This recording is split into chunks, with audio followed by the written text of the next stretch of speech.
What's up, guys and gals? How are you doing today? We're back. Oh, excuse me. I am so sorry. I had a busy day yesterday. Yeah. Didn't get much rest, but I'll be all right. Anyway, enough about me. Let's get into this. We talked about God's plan for the earth, not for human beings. I didn't say his plan for human beings. I said his plan for the earth. He never really said, but he left it to us, the humans, to decide how best to take care of the earth. It says so in the scriptures. To have dominion over the earth, over the birds in the air, the fish in the sea, the beasts of the land, and every creepy, crawly thing that crawls upon the earth. It did not say at any time that this would include other human beings. No. He said he put human beings on the earth to take care of the earth, not to fight each other. That was never the case. And when we do fight each other, there are punishments for such things. He already set that up. And as smart and intelligent as some of these cave dwelling people are, they still don't get it. They still don't get it. Adam and Eve were punished. Lot's people were punished.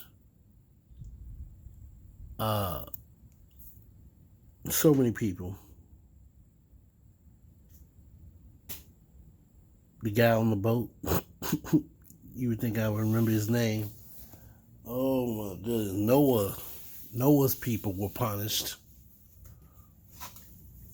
And not just because they sinned against other men, it's because this is not what God intended. So, in fact, they sinned against God.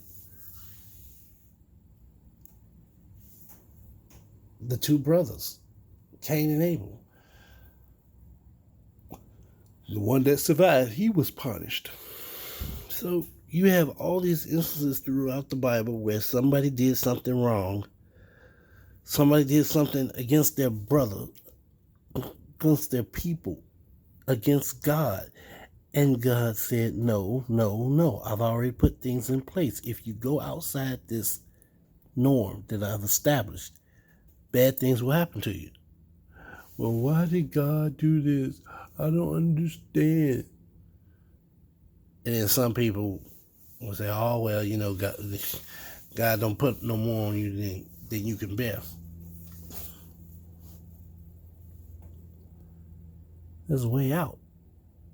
I believe there is a way out. But people have to understand God is not who you think he is. God is a loving God.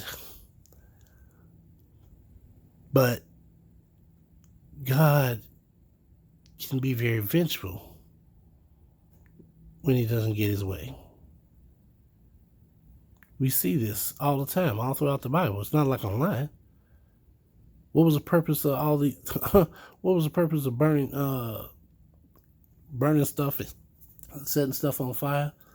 And excuse me, the floods.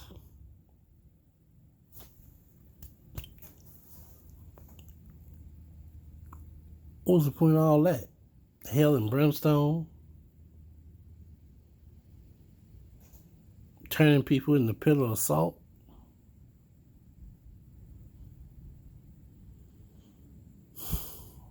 A lot can go wrong.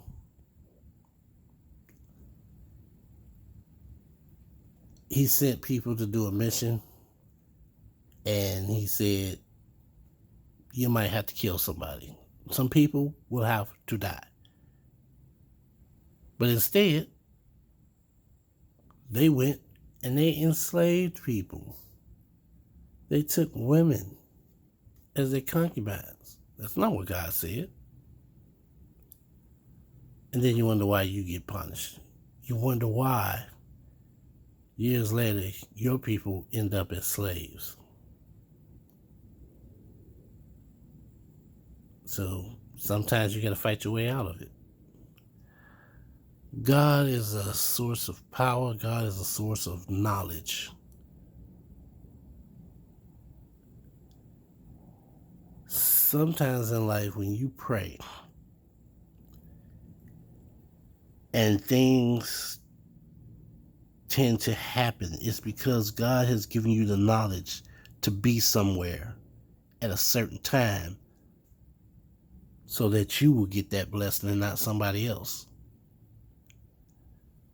Knowledge is power. God is the ultimate source of knowledge and power.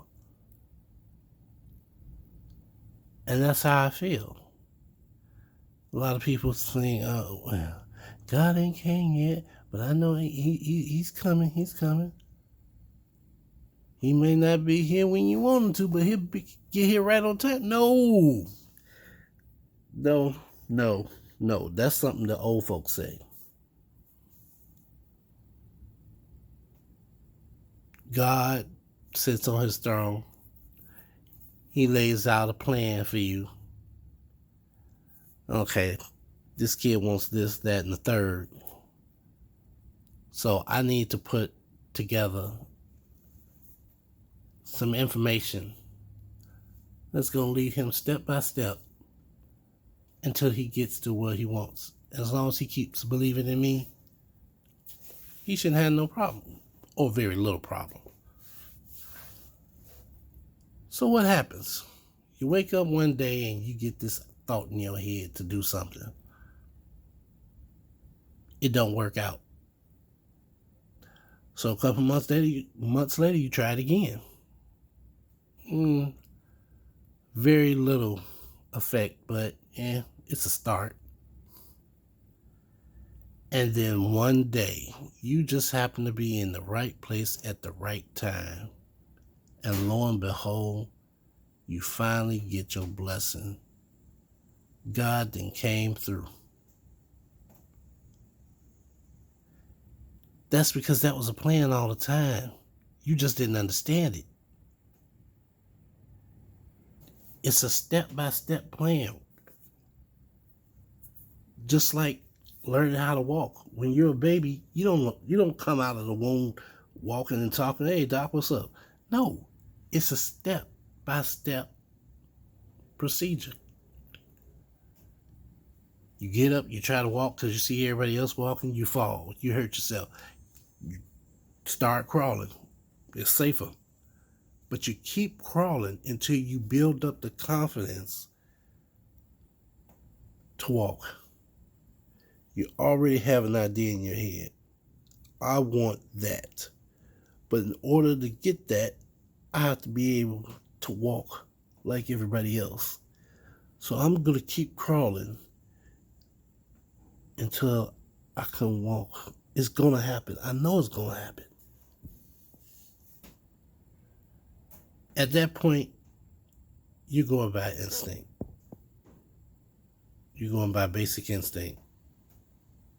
But at the same time,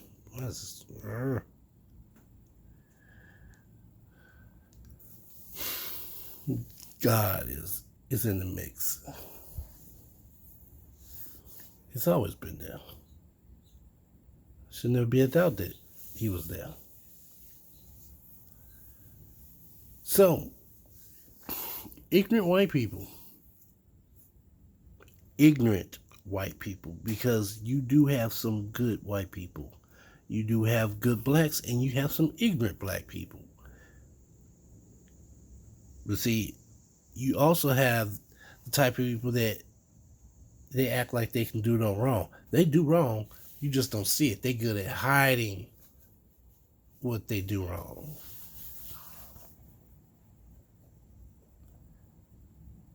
But enough about those people. We'll get back to them later. So,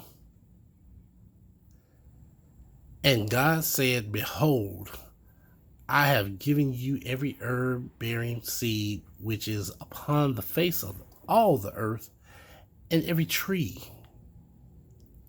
in which is the fruit of a tree yielding seed.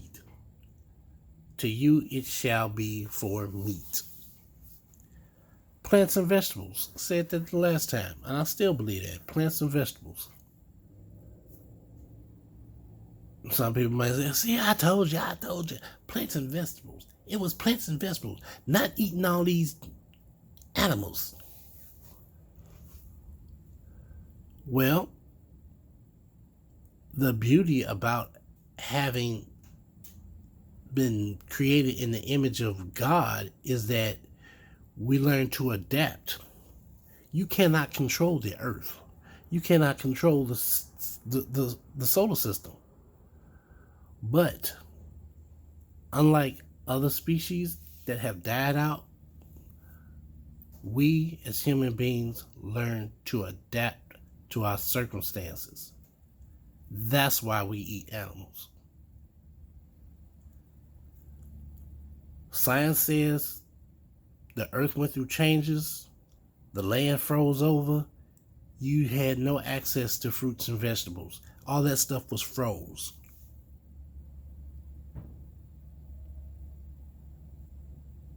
So what are you going to eat? You going to starve to death? Some people probably would.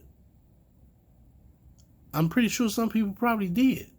Thinking, oh my God, I can't. What are we going to do? There's a cow in that field. If you don't get your butt over there, God gave you everything you needed, including the most important thing, a mind. He gave us the mind to be able to adapt to our circumstances. Everybody talk about killing. Some people talk about killing the animals. I mean, I guess we could go back to wearing little loincloths. And I guess that'd be okay. Revealing attire. But then I think there'd be a lot more crime. Rapes, men fighting over women. I saw it first. It would be bad. It would be very bad. So in the progression of human history, we've learned from our mistakes most of the time. We've learned from our mistakes. And we've adapted to our circumstances. There's a such thing as gluttony. Too much of anything is bad for you. So, you get these animals overrunning the earth because you refuse to kill animals. Or we end up in another ice age or something similar to it where the vegetables and fruits are ruined. I mean, just look at what's going on now with all the pesticides. You can't wash out all the pesticides. That's what keeps the daggone pests, bugs, what have you, from eating up the crops and making them go bad. But at the same time, too much of that stuff is bad for humans. So, every now and again, it's good to have a piece of meat, a beef sandwich, a little pork. Now, I know pork is controversial. But one of the verses that stuck to me since I was a young man was Jesus saying it's not what a man puts in him that defiles him. It's what a man says, what comes out of a man that defiles him. And I'm thinking about that. I'm like, So it lingered in my head for a while, and then it hit me. It's not what a man puts in him. He understood that based on your financial status, you're not going to have access to the better foods in life, the healthier foods in life. So you have to eat what you can to survive. God is not going to condemn you because you eat pork. God is not going to bless you because you eat pork. But that don't mean you have to just make your whole life about pork. Too much pork is bad for you. I learned that lesson late. Not too late, but I did learn it late.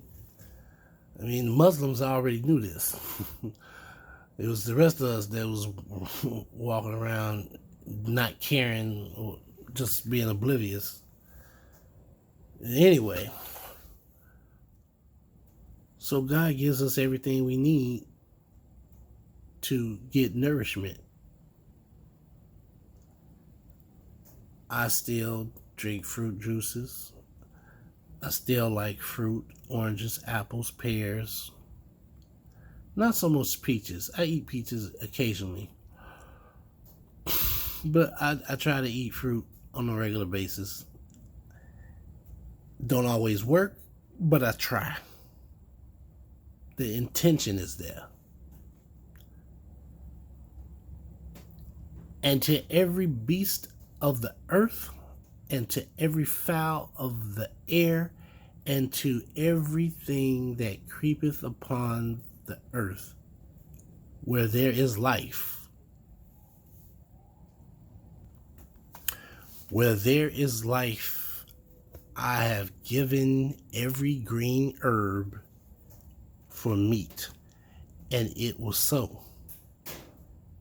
And God saw everything that he had made, and behold, it was very good. And the evening and the morning were the sixth day.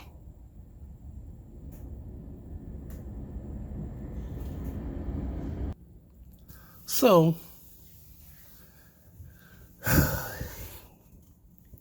he's put in his work week. It's about to end. Got some cosmic clock up there. Look like, man, I got a few more minutes. Let me go ahead and clean up so I can get off. Go enjoy myself. Rest of my days. And that brings us to chapter 2. Thus the heavens and the earth were finished. Done. Completed. That project is ready to be revealed. And all the host of them. And on the seventh day, God ended his work which he had made. And he rested on the seventh day from all his work which he had made. And God blessed the seventh day and sanctified it, because that in, what is it? Oh, because in tongue-tied for some reason. Maybe I need to get something to drink. Let's try this one more again. On the seventh day, God ended his work which he had made, and he rested on the seventh day from all his work which he had made. And God blessed the seventh day and sanctified it, because that in it he had rested from all his work which God created and made. Now, what I'd never understood, and as you could hear, I still don't understand. Why do you have to say the same thing 3 or 4 times back to back to back? I mean, literally. It started off saying that he finished up on the 7th day, and he blessed the 7th day, and then it turns around and it tells you the same thing it just said. Like, huh? Like, aren't I reading the same thing I just read? Oh, well, I guess. I never understood that. So, these are the generations of the heavens and of the earth when they were created, in the day that the Lord God made the earth and the heavens.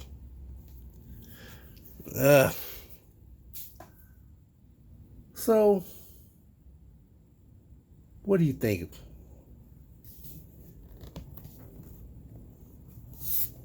He made the earth and the heavens, but the heavens, some people would argue that the heavens are different. There are different levels to heaven. There's the earthly heaven. There's the spatial heaven, outer space. And then there's the heaven, the top tier heaven. So, do you think there's more than one heaven? Or not? Let's discuss this. Ooh, breeze coming. Let's discuss this in the comments below, and I will chat with you later.